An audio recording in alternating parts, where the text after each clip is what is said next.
Hi hello నమస్తే welcome to my channel భయ్య. ఈ ఛానల్ కొత్తగా చూస్తున్నట్టయితే ముందుగా సబ్స్క్రైబ్ చేసుకోండి. అలాగే నేను చెప్పే వీడియోని సమాధానం అందరికీ షేర్ చేయండి భయ్య. అయితే ఈరోజు మన టాపిక్ వచ్చేసి మన టెస్ట్ మూవీ గురించి భయ్య. నిజానికి ఇది నెట్ఫ్లిక్స్లో డైరెక్ట్గా అయితే రిలీజ్ అవ్వడం అయితే జరిగింది. నేను చూసిన బెస్ట్ మూవీస్లో నాకు తెలిసినంతవరకు ఇది కూడా ఒకటని చెప్తున్నా భయ్య. నిజంగా నాకు లిటరల్లీ చాలా అద్భుతంగా అనిపించింది సినిమా అయితే.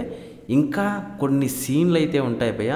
అంటే మన సిద్ధు గారు ఉంటాయి, ఆయన కంటే ఇంకో హీరో ఉంటాడు కదా, ఆయన క్యారెక్టర్ అంటే ఆయన పేరు నాకు టక్కన గుర్తు రావట్లేదు. ఆయన క్యారెక్టర్ ఉంటుంది భయ్య. నాకు నిజంగా ఒక మిడిల్ క్లాస్ వాడు సక్సెస్ కోసం ఎలా అయితే ఎదురు చూస్తూ ఉంటాడో ఆయన అలా ఎదురు చూస్తూ ఉంటాడో, అలాగే ఆయన భారీగా నయనతార అయితే యాక్ట్ చేయడం అయితే జరిగింది భయ్య.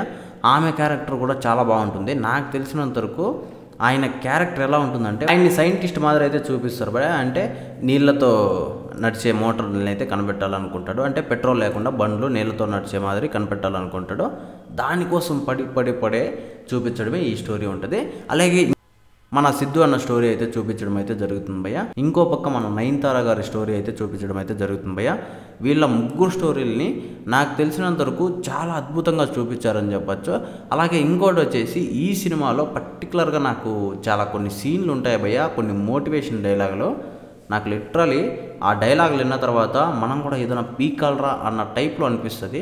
వేరే లెవెల్ ఉంది భయ్య. ఈ సినిమా అయితే మనకు నెట్ఫ్లిక్స్లో అయితే ఉంది, చూసేయండి. నిజంగా మీరు కూడా ఈ సినిమాకి ఖచ్చితంగా మీరు సలాం కొడతారు. మీరు ఈ సినిమా చూసారంటే మాత్రము.